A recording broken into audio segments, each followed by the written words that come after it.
Thank you, Lord Provost.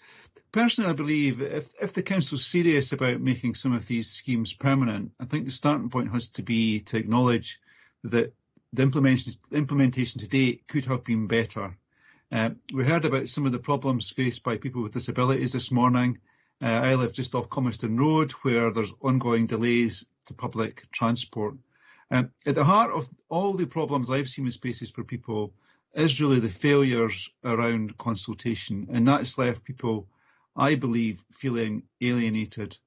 Now, it's correct that that was a democratic decision to proceed with that consultation model last May, but I think as councillors we've got a duty to reflect on our policies, and if they're not working, we should amend them. We're here to represent people, not dictate to them fundamentally.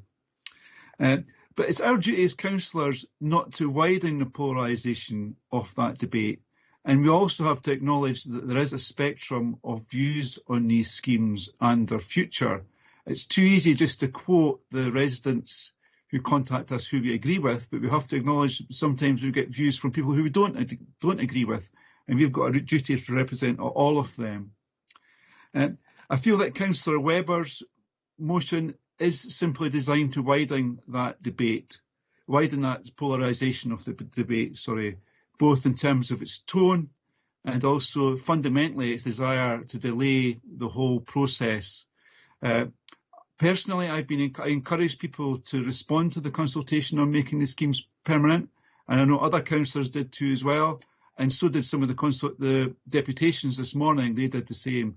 So I'm quite keen to see that information come into the public domain as quickly as possible, so we as councillors can speak to residents about that information and then make an evidence-based decision around what we do next with these schemes.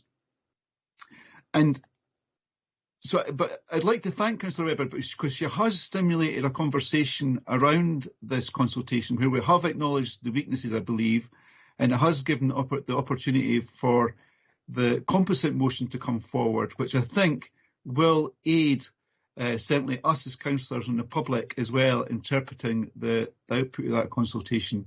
And I think key for me is putting the needs of people with disabilities right at the heart of that, to try and understand how we can improve these schemes, if they are to be made permanent, for those people in our city. Thank you, Lord Provost.